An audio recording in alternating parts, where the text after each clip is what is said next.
We have a special guest who's on the Google Meet with us, who is part of this collaboration. Indeed, is the benefactor of this amazing new thing that he's made, and we've helped build with him.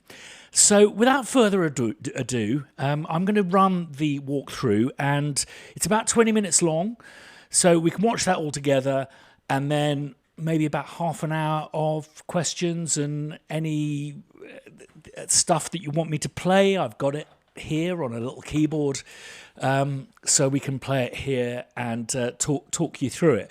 But hopefully the walkthrough will do a lot of the explaining, and we can just hang out and chat about it afterwards. So, Alan, after you.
I was born in 1971, and I have to say the greatest honour of my life is witnessing the birth of hip-hop, which gave rise to EDM, to breakbeat. But if we go back to the origins, it all stems from these things. Decks tethered together to artificially elongate drum beats that people got from obscure rare grooves, from crate digging, breakbeats, drum breaks. My whole career, well, first a drum programmer and then a film and TV composer, I've been trying to get these aspects, these breaks, into soundtracks. The only problem is the limitations of using loops. They don't change, as the name would suggest. They don't vary in meter or pace. So I've always tried to make my own breaks that sound like legitimate stuff that I've found in some dodgy old independent record store. Yet there's something about them. They never sound like they haven't been made by some ginger bloke from Notting Hill. Until now.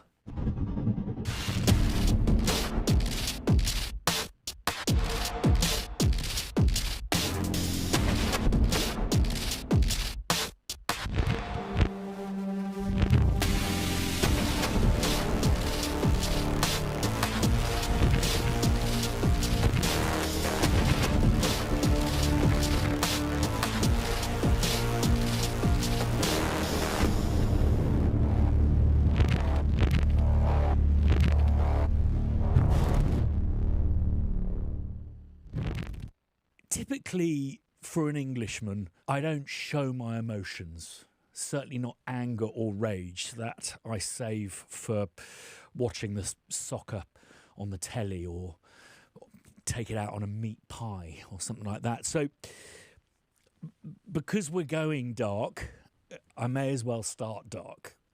When I was losing my dad, when he was poorly, before he passed away, I found it very difficult to channel that stage of grief, the anger, the rage, not towards him, just, yeah, this is crap. And I discovered this guy on Instagram, Snakes of Russia, really related to his unique imagery, but this music that was just so fucking angry.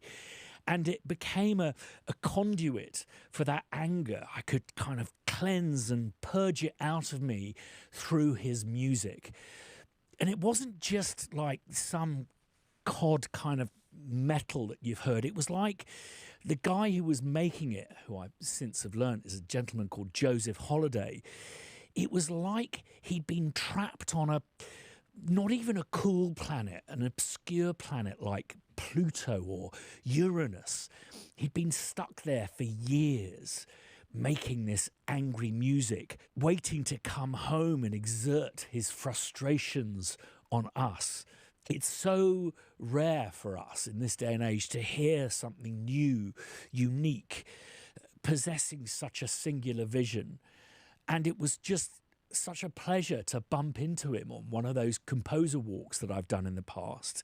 I remember seeing him and going, it's scary, man. He's not scary at all, actually. He's a lovely individual, but who has a nose-to-tail approach to his music, starting from the raw materials and an understanding of what he's going to do with those, which means that at every step of the way, the end result is being considered: recording, programming, production, and mixing. So when Joseph agreed to do a library with us, we wanted to make sure that we created the coupling of modular technology with drums, with bass, the use of LFOs to create stuff that sounds like it's sucking and being compressed and side-chained, and side-chaining that, to provide an environment that is true to Snakes of Russia. Any fans of Snakes will recognise the absolute filth that he peddles. So we've got a bunch of presets to get you started with, which I believe Joseph has programmed some of these, and so has Kieran. Presets are basically kit selections, poisons, macros, and effects that have been combined. You can tweak these and then save them. We've got save and save as there.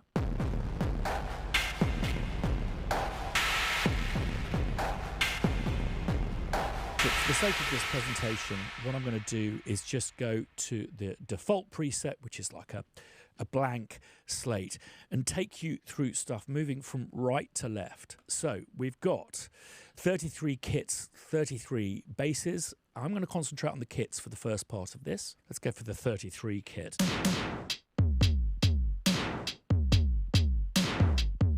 The word morph, mangle is so overused and tends to apply to adding serial effects, layers, if you will, a mixture of signals and distortions, that kind of stuff. Venom works differently in the way there are signals that are both in parallel and in serial that are all wired in the background in extraordinary ways. Instead of calling things like morphs or mangles, they infect the central nervous system of the sound that you've selected. So you select them either by turning this dial here or just clicking straight on these. You won't hear any difference at first because we have to change the amount of poison that we're applying to that signal. So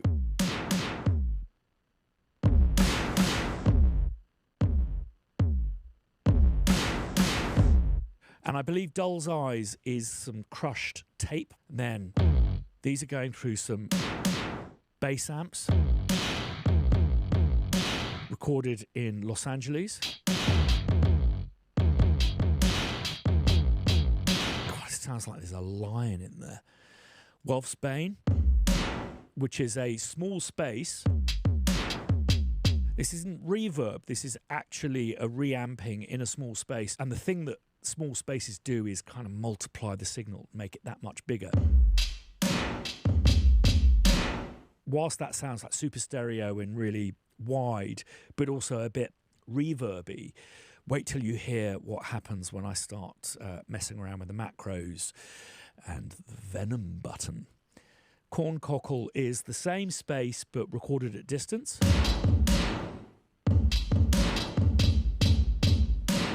And, you know, it's just handy. You can put a little bit in there to increase the breadth of the sound. Dry. Halfway. Then we've got Snake Root, which is, I believe, one of the vintage plate reverbs at Seahorse Sound. Let's go all the way. And then Skyflower. which is some rusty springs, I believe, halfway. Oh, that's great. Rust and oxidization really affects the resonance of stuff like that. We can turn this knob either here, assign it to a controller, or indeed we've got these tallies here, which will tell you the numerical amount in bass 5, which you can also use to alter the levels. Right. It doesn't end there, though, with the Poisons. There's also an LFO within.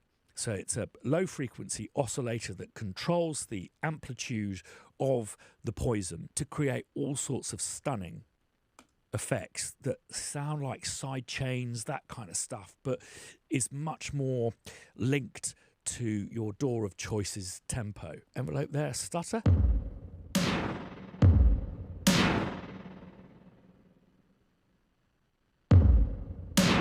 See if I change the tempo. Or right down. We've got drift.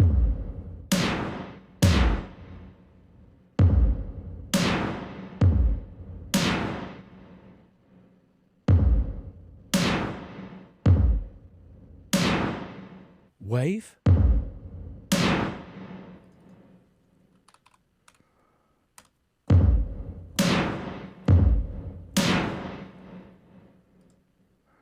And triplet. I don't know about you, but for me as a media composer, switching to triplet time is a really important thing to be able to do to alter the meter and pace of a scene. So if we go to maybe one of the other Poisons.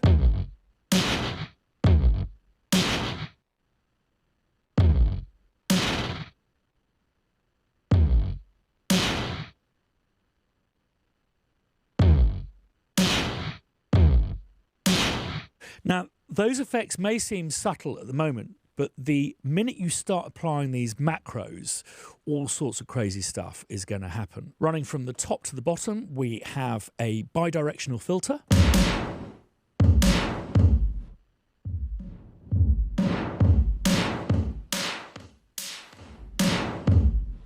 Then we have front-facing distortion.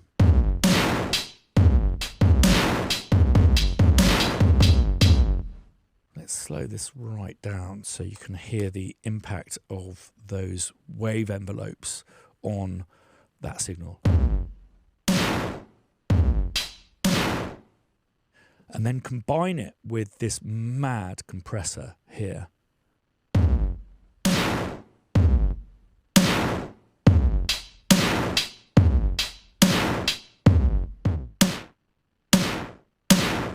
And then finally control over the voltage to the ADSR, so the amount of volume that the ADSR commands.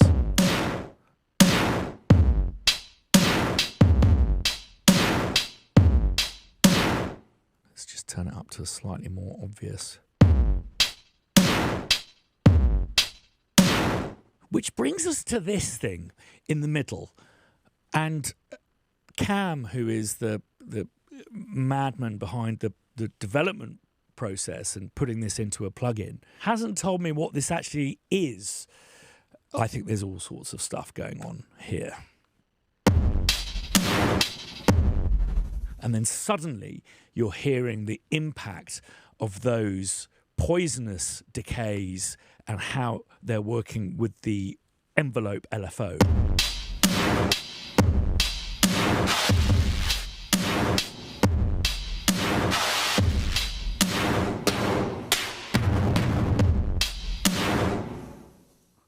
Let's have some fun with another kit.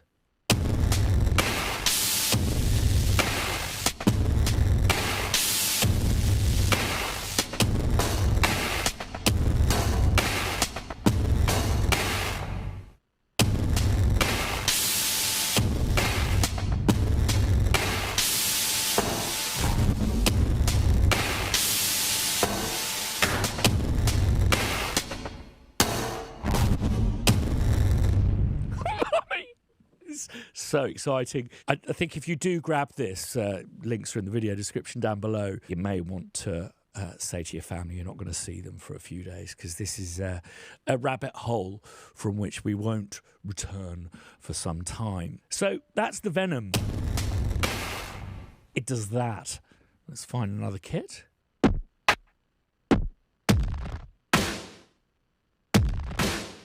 And go into the effects section. The way that these things are organised aren't just like your standard kind of Contact effects thrown in. These have all been designed, algorithmically produced, and placed in a serial order that plays off all of these different parallel signals and magic that's going on. We've got our bypass buttons both here and also here. And let's start with Redux, which is a lo-fi bit crusher. Won't make much difference until you bring it down. So bringing the quality down.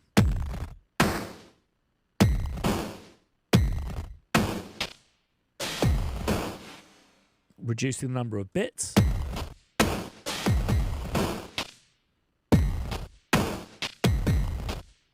And I have to say, when Joseph laid his eyes on this GUI for the first time, he went, you can automate all of this. And it was like, absolutely.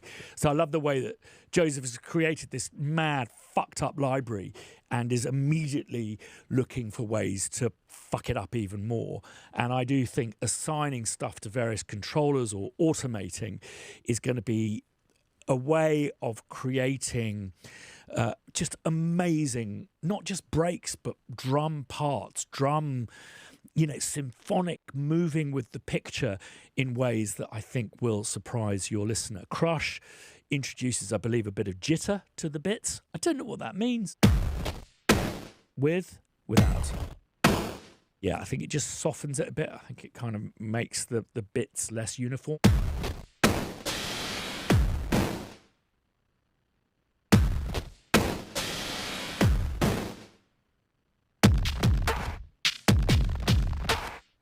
Let's get some, as if there's not enough dirt there already. Let's put some dirt on. There's various types of dirt. Let's just turn it up for good measure.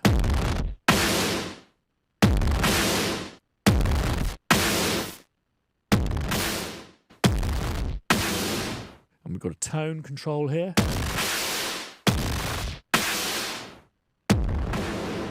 We've got space, which is a reverb from stage. Turn that all the way. Hall epic. You can adjust the size here.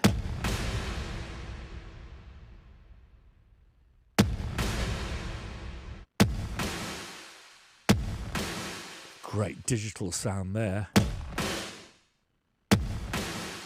But something that makes this reverb extraordinary, and again, we'll come back to the Venom knob in a minute, is that you can animate the reverbs with another LFO.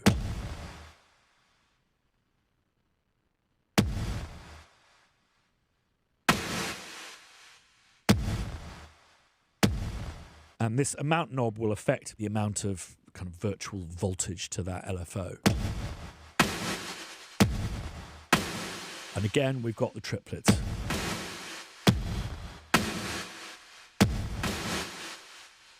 Onto delay. Different types here. Ping.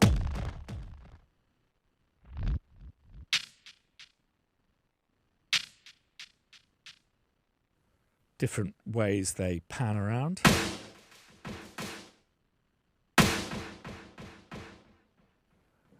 A tape delay.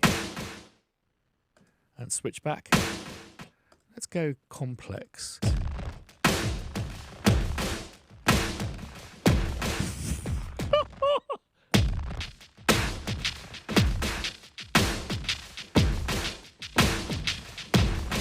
I'm doing absolutely nothing here, but it's how you get this feedback and what it makes you do. This is the whole bloody point of what we do. It's brilliant. That's a little bit of a filter on the regens, or repeats as they're called here, so more repeats.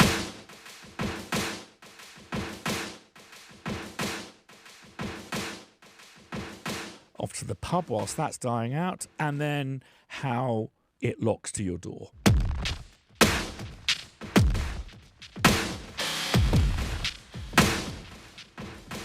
And finally, Smash, which is a multi-band compressor. Let's turn that up full. Let's turn these down, see what happens to the bottom end.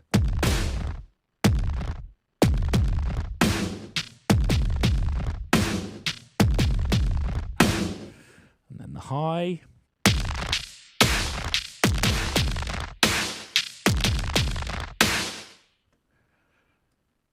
And then mid.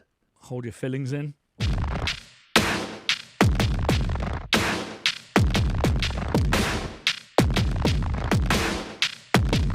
And because we should,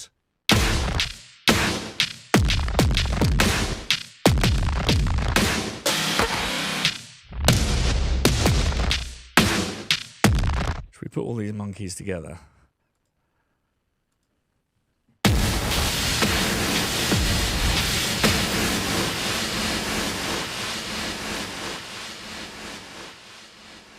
Right, calm it down a little bit.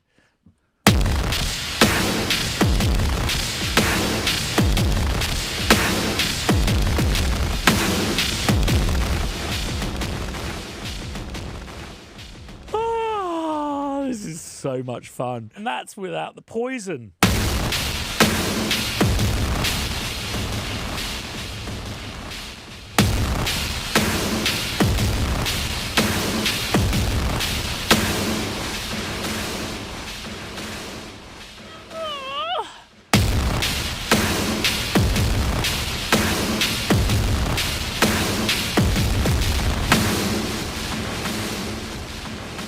Right.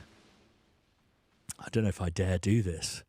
Time to put Venom on.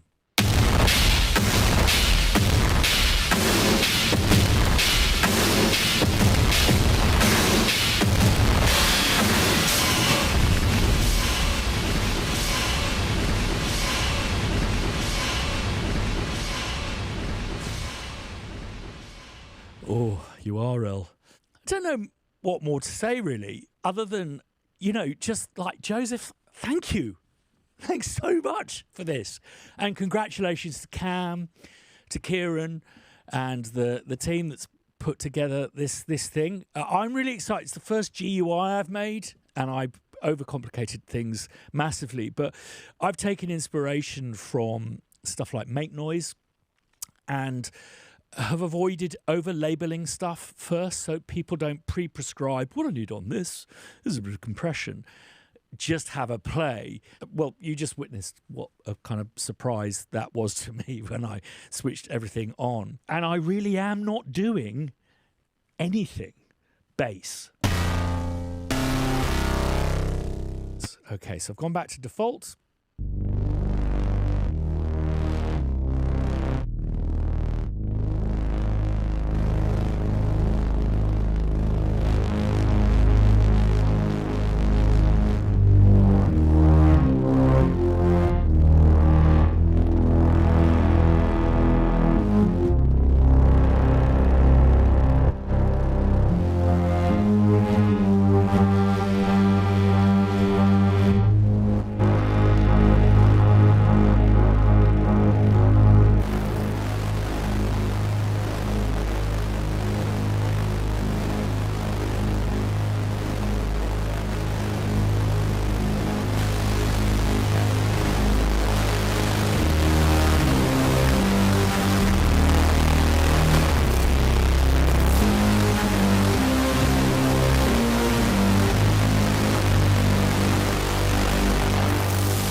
Good luck getting the dialogue through on that one.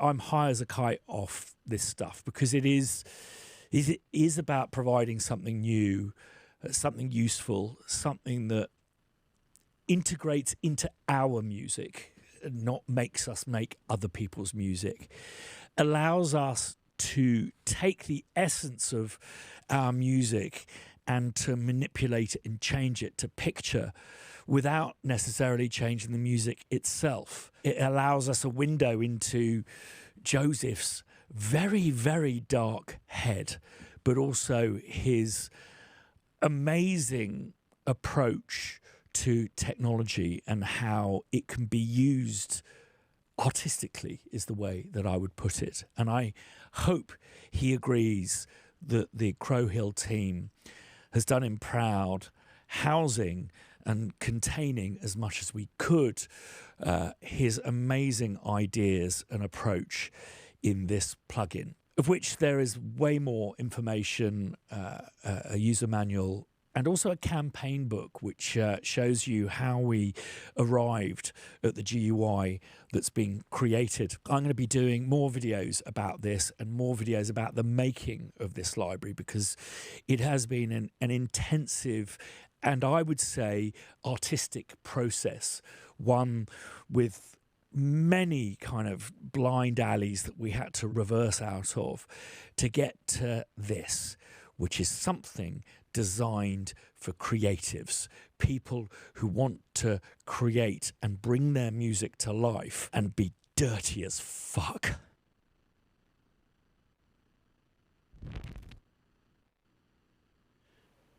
That's my favourite sign-off to date. Not a particularly clever sign-off, but I'm joined by Joseph. How you doing, mate? Hey, how's it going? Oh man, I'm just so. It's like I don't know. For me, it's so satisfying to have had all of these conversations with you, and then to deliver something that I hope you agree is just it kind of goes beyond the vision, and I'm just so excited to hear what people do with it. Me too.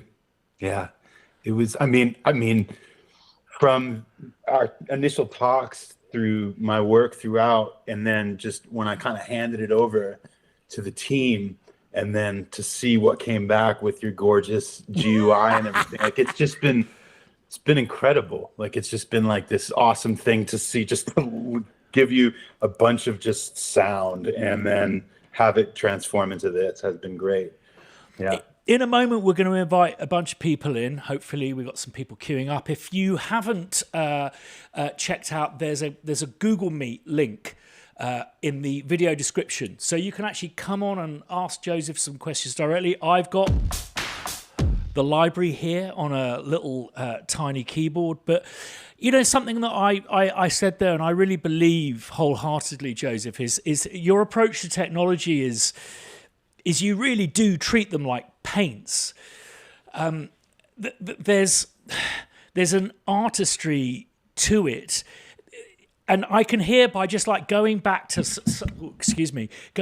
like some of the raw samples, I can hear that you know what those need to be in order to go through all the processes, this, that, and the other, because there's addition, subtraction at every step of the way. I mean, do you have any thoughts on that, and why you decided this had to be purely analog? So, I mean, when we first talked about doing something together, I thought, what could that be?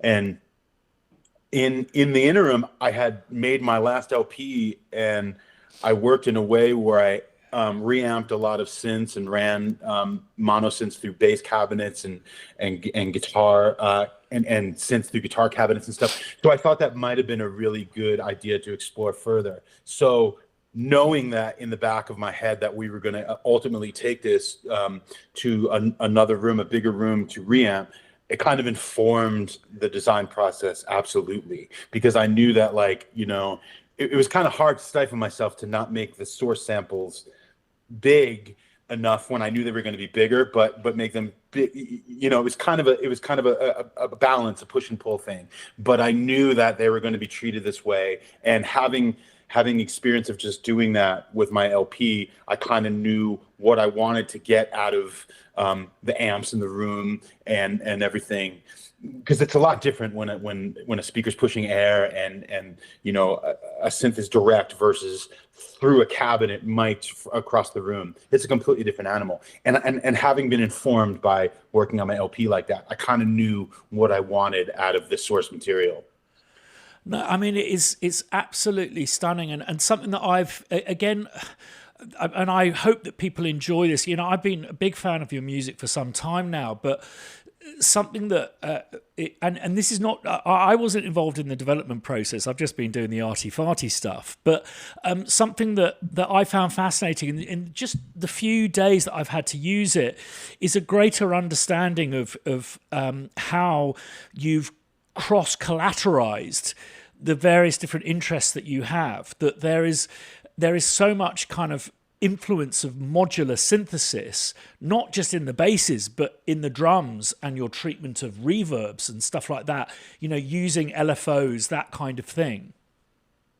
Yeah, I mean, I kind of, you asked about the the analog bits, and I feel like I'm very for limitations. I feel like we have to have some parameters when we approach a project. So as kind of, I'm not by any means a purist with analog gear, but it was kind of a cool limitation to be like, okay, I can only start with analog sources, and then from there kind of work and process further. And almost in the entirety of my entire processing in the studio was that. But I leaned a lot on the techniques, sure, that we would take from modular synthesis, you know, with LFOs and keeping stuff moving and envelopes, especially knowing that we were going to have like the envelope feature on the Poisons, for instance. You know, like I love running reverbs into envelopes, so when the sound gets louder, it opens and then closes. I mean, stuff like that, which you kind of get when you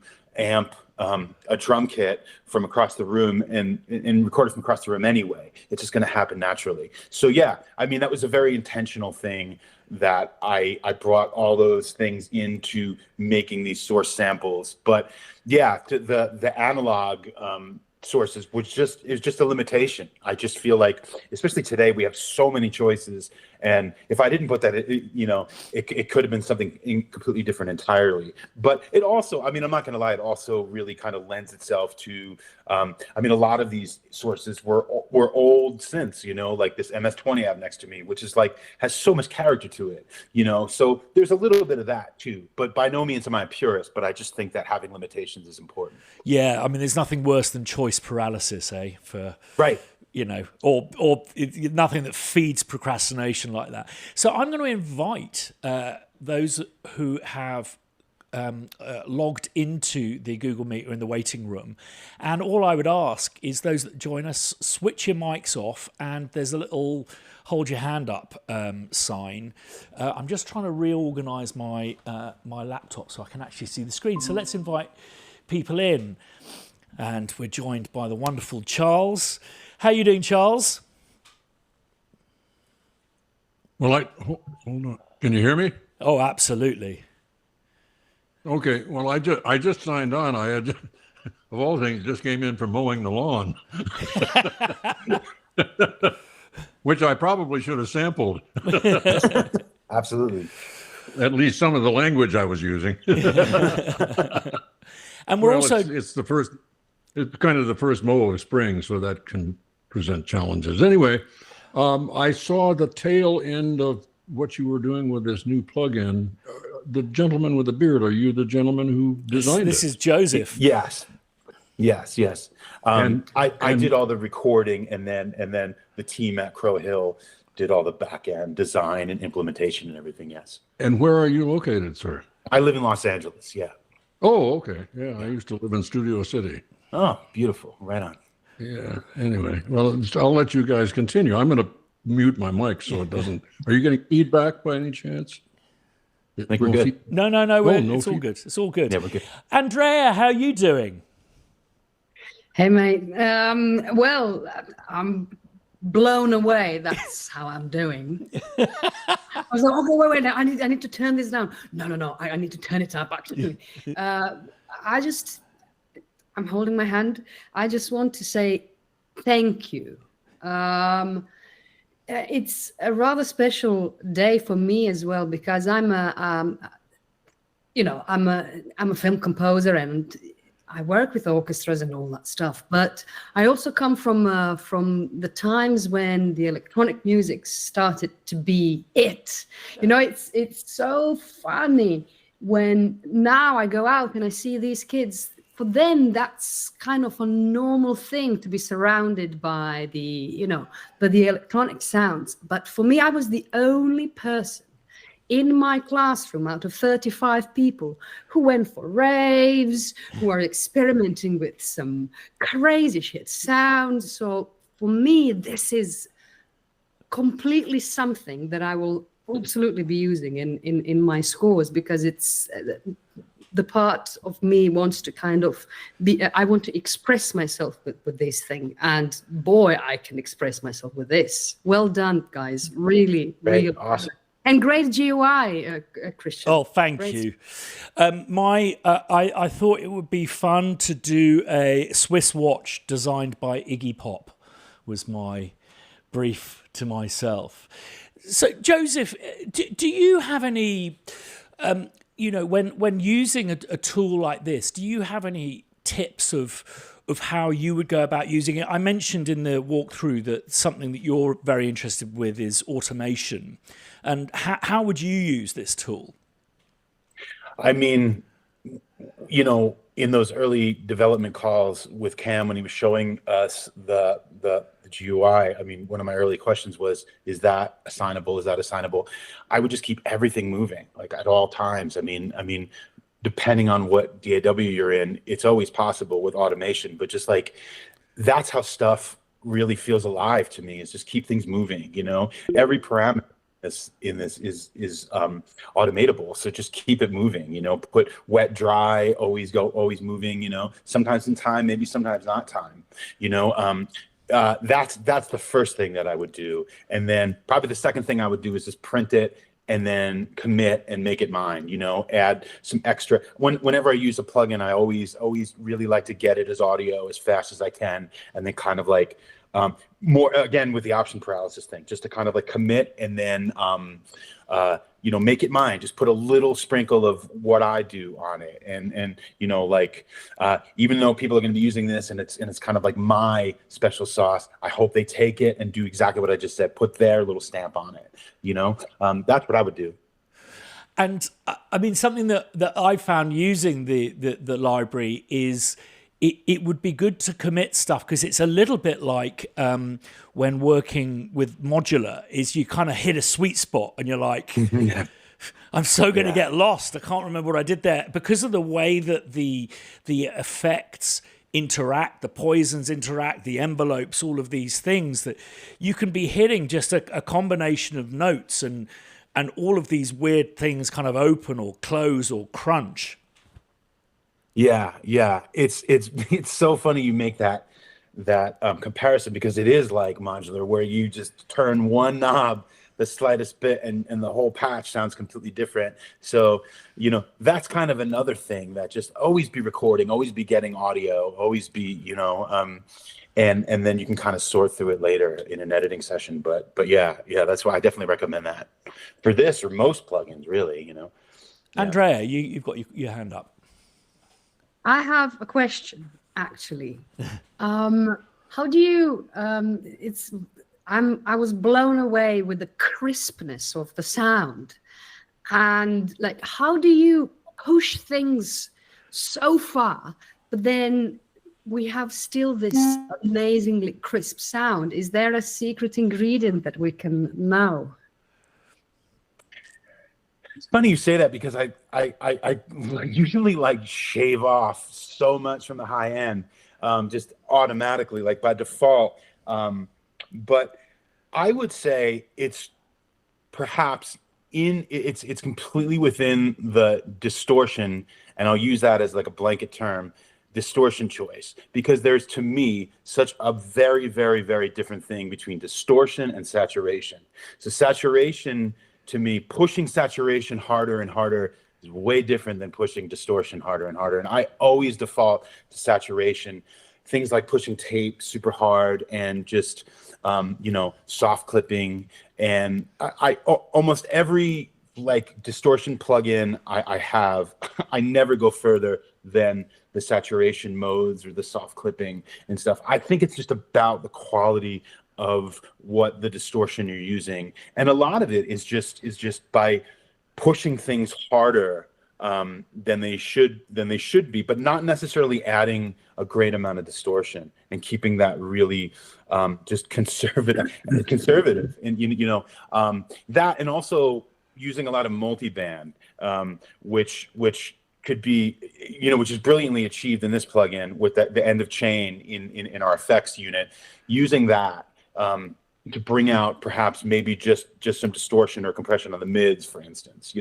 I lean into a lot on multiband compression and distortion, really.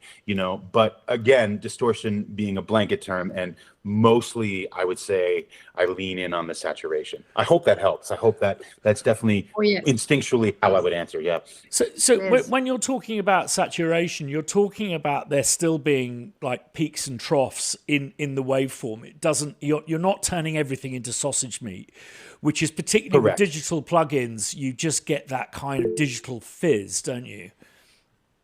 Yes, exactly. That. Yeah, I mean, and it's still at such a like a kind of like very conservative level of the saturation and stuff. And then, I mean, saturating something and then slamming it, brings a whole nother level of that, versus just distortion, like metal zone pedal cranked to 10, that just will just give you like a rectangle waveform, that I don't want that. I still want the peaks. I still want the valleys. Transient design is huge in my process with slamming stuff in both directions. In like a lot of the sounds in this library were made by slamming the transients, so it's super aggressive, and then right after that putting a transient designer and then backing it way up. It sounds completely cheeky and just ridiculous, but it actually has an effect because you're just pushing something to its brink and then just like pumping the brakes on it. It's a totally different quality than it would be, without having one of those two things. So yeah, I mean, messing with transients is probably another answer to your question about how to keep stuff super crisp. And I think that what I'm getting out of the library is that it's as much as what's going on after the drum hit, which is, I think, is what really gives it its character. It's you can make something snappy and, you can put an 808 on something and give it a real kick, but it's that psychological sense of the breathing in and out. And I think that's what I've always appreciated about your music is it has a kind of breathing quality to it. It's sucking in and pushing out. 100%. I mean, literally, like some of the samples have such weird tails. There's always some kind of sound or extra noise or extra kind of sucking or something. That is 100% intentional.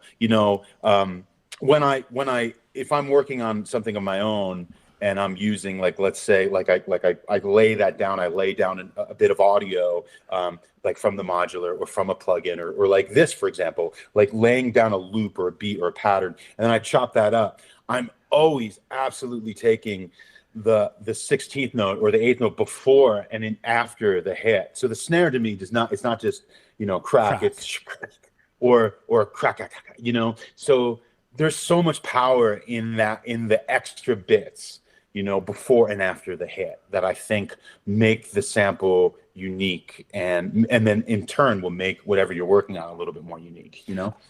And there's nothing that turns me on more than a signal just before it dies. Turning that moment.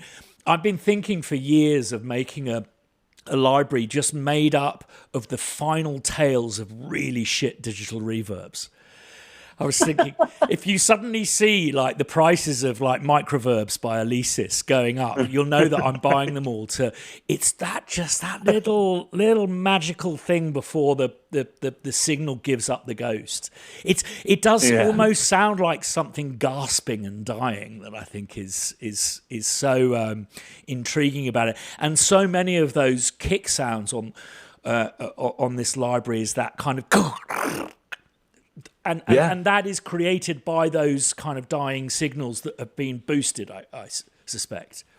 I mean, it's literally created by, like, you can be in a lot of what you're talking about is the acoustic drum sample.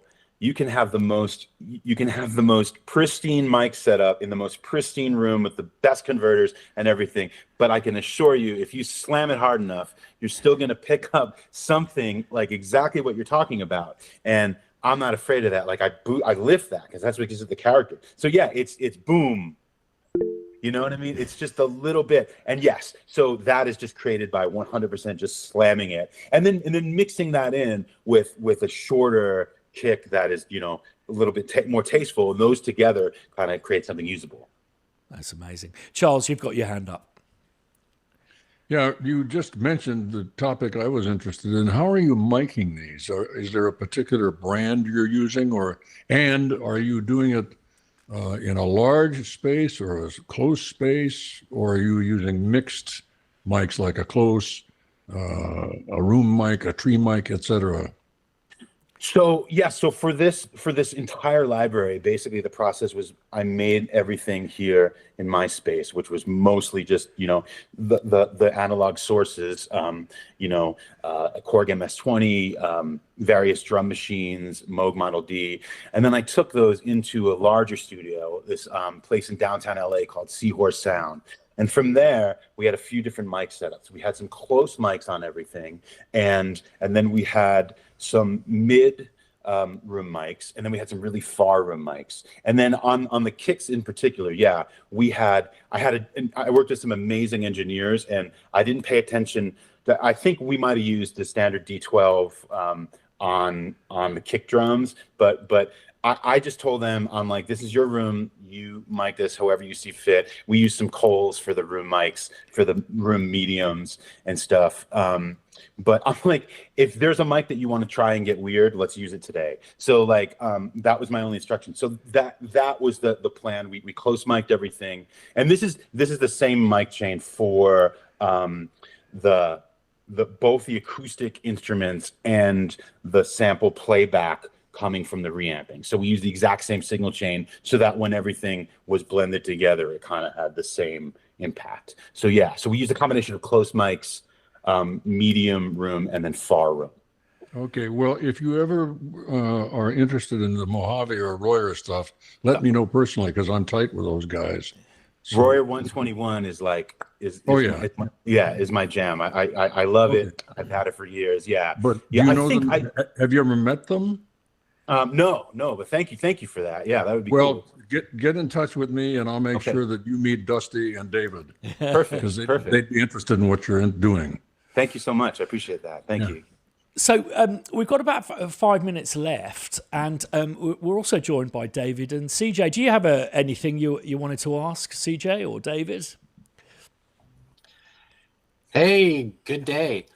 How you doing? I don't know that I have a question, but I do need to briefly give a little shout out, Christian. I appreciate you a while ago introducing us to Clockwork. I actually just did a full session for an album with Cobus and everybody over there, and they are amazing. Love those guys. Cool sound, but man, this library looks awesome. So I'm stoked to dig into it. For me, the dirtier, the better. So it's looking pretty rad. Yeah, if anyone's missing dirt, we've got it all. And David, how are you doing? You all right? I'm good, thank you. I don't want to waste everyone's time, though, because I don't really know what this is about. I saw you were on, and I jumped in because I never don't learn something when I'm listening in on other people's shared experiences here. I'm just a little worried about... honestly, this is not coming from a space of snobbery, but I've been an acoustic musician most of my life, and an amplified jazz guitar, which is more sound reinforcement. And I blame my father for turning me off distorted sounds when I was very younger, because anytime I played them, I actually got to the point where I just went a different route, let's say. And so if this is it possible to give me a one sentence description of, or brief description of what I might have missed, and I'll go do the watch back, because I bought everything that you guys make, and I don't want. I'll keep the chain going if it's going to be. I mean, I could just say maybe distortion makes everything cool. I don't I could be fired off a lot of jobs that I play if I stepped on the. I actually sat in with a big band one time, and the guy had a pedal board, and they were playing something from the 30s or 40s. And when it came to my solo, I moved my feet and happened to accidentally step on a pedal, and the whole room broke up, because the lines that were coming out were kind of pre-bebop swing era jazz guitar lines going through Jimi Hendrix Crybaby. Now that's is it all about distorted sounds? This new it's a drum and bass. Do you want to mute your mic? Don't hate me, by the way. Because I'm feeding back from your mic. So there we go. Yes, I mean, just for those of us. David, do you want to mute your mic? Yeah, there we go. For those of us who have joined us late, there is a walkthrough that will be going up at 8 o'clock, which you can watch, which we ran for this live presentation. It's been great to have some questions, and it's been great to talk to you directly, Joseph, about this. What's next for you? I had just gotten off of a month-long tour. I had worked on this library, and literally like the day before I left, uploaded everything, then left, and then got back, and then was greeted with this incredible like design GUI. So I'm just going to soak this all in, and then I'm going to start on a new record and make some new music. Just keep it going, Yeah, for sure. And I'm definitely going to find an excuse to drag you over to Scotland to teach these traditional musicians about distortion, and for us to make some I love it. Weird and Can't wacky wait. sounds. I want to see what you do with a bagpipe. Oh, let's do it. Yeah, for sure. Yeah. On that note, thanks ever so much, everyone who's watching. If you're interested in checking out this library further, there's demos, there's a walkthrough, there's also a campaign book, the user manual, and lots of exciting stuff coming. If you haven't subscribed to the channel, please do so, because we're going to be doing all sorts of features about this library, and I can't wait to get some string samples on it and to see how you can marry these two worlds, which is what I've been wanting to do since I was a wee lad. Tomorrow we will be having a podcast, and any questions you'll have, I'll have the keyboard set up, so if anyone wants me to take you through anything, I'll be available then. But also tomorrow we've got some really, really big news, like not as big and fat and as distorted as the Snakes of Russia Venom library, but a big change is happening at Crow Hill, and I'm excited, nervous, and somewhat daunted to tell you all about it. But until then, join us tomorrow, 1900 hours UK time, same place. Come on the Google Meet, maybe discuss some more of what we've been doing here today with Venom, but also this new turn for Crow Hill, which is going to be very, very exciting. Thanks ever so much, all of you, for watching till the end. And thank you, Joseph, for gifting the community something that is going to make music take a real turn for the darker side of town.